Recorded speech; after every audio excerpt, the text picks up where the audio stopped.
pagi hari ini kita berhimpun, beribadah kepada Tuhan dengan memberikan waktu dan kesanggupan yang istimewa. Amin. Nah, tema yang berkenan saya bagikan pada kita hari ini adalah Tuhan itu baik. Yang setuju katakan sama-sama, Tuhan itu baik. Amin.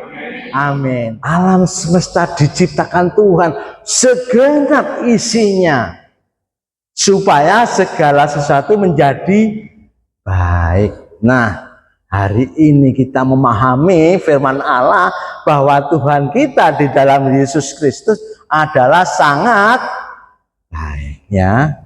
Nas yang melandasi tema hari ini adalah Mazmur 145 ya, ayat 9.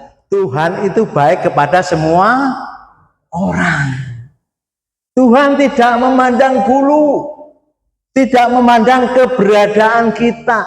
Dia baik bagi semua orang, baik orang yang baik, maupun orang yang tidak baik.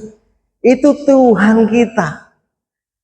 Kebaikan Tuhan sangat absolut, Bapak Ibu, mutlak, penuh, tidak terbatas. Nah, supaya kebaikan Tuhan yang kita terima hari ini juga mengajarkan kita anak-anak Allah melakukan kebaikan. Bukan hanya kebaikan untuk diri sendiri, tapi apa? Kebaikan bagi sesama. Renungan tentang Tuhan itu baik mengajak untuk memahami bahwa kebaikan Tuhan bersifat mutlak, tiada terbatas, penuh, ya, nyata, murni, tidak membeda-bedakan, dan merupakan sumber dari segala kebaikan. Supaya kita dalam menjalani kehidupan ini dengan merespon bahwa Tuhan kita baik, kita tidak pernah kekurangan sukacita. Amin. Kita tidak kekurangan kebahagiaan. Wah, Tuhan tidak baik. Sering kan kita begitu? Kalau kita menghadapi problem, pergumulan berat, Tuhan kita sudah menciptakan alam semesta segenap isinya, masih memberikan keselamatan lagi, ya, luar biasa.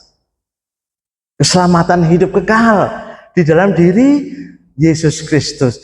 Kalau ini bukan karena kebaikan Tuhan, kalau bukan oleh karena kemurahan Tuhan, tidak akan terjadi.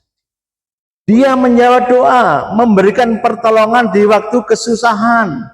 Nah, semua bertujuan agar manusia semakin apa? Mengenal Dia.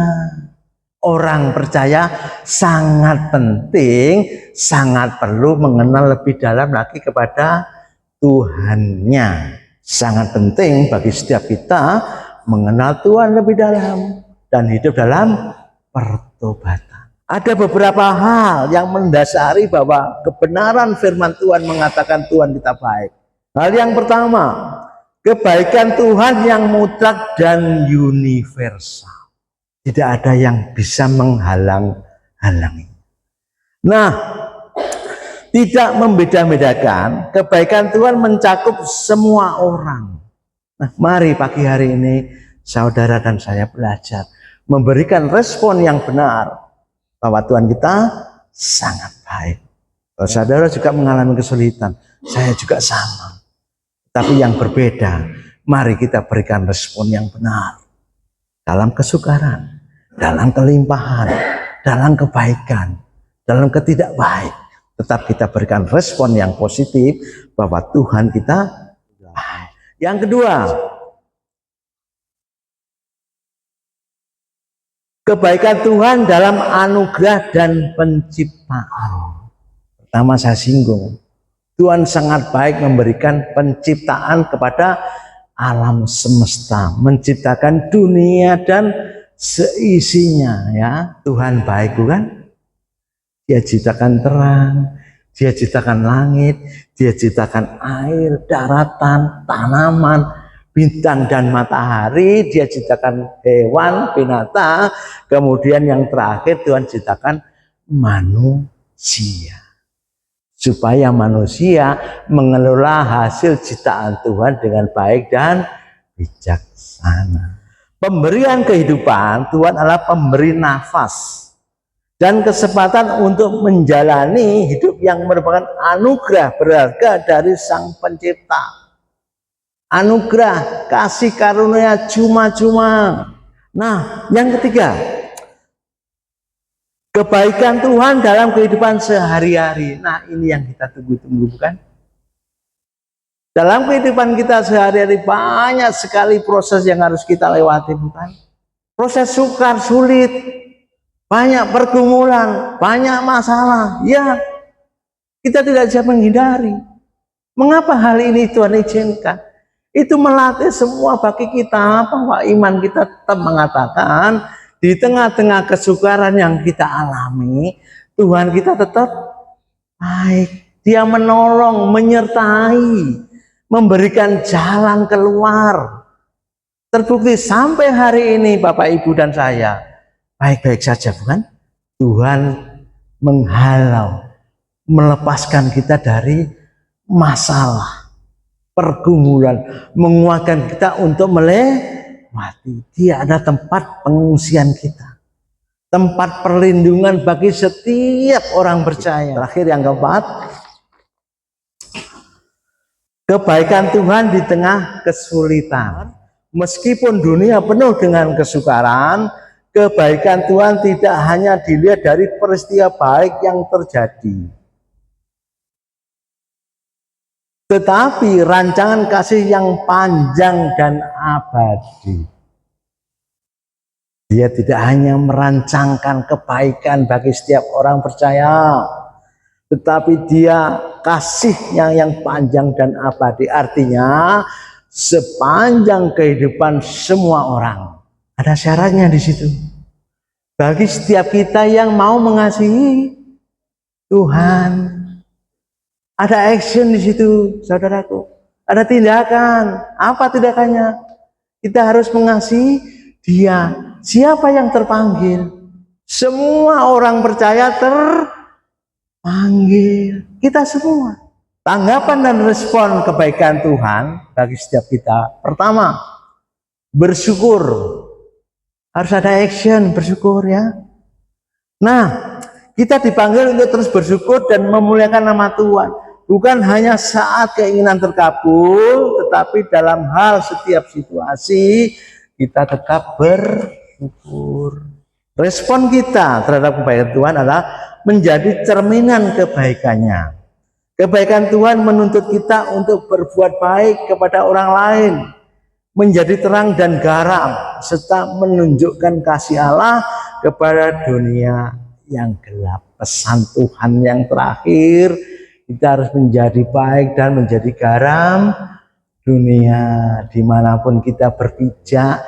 Puji nama Tuhan, semoga firman yang kita terima hari ini memberkati dan terus menopang iman kita.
Semua ini kami terima dalam persekutuan Allah Bapa dan Putra yang Tunggal Yesus Kristus Tuhan kita, dan Roh Kudus menjamin saudara dan saya akan menikmati setiap janji-janji Allah.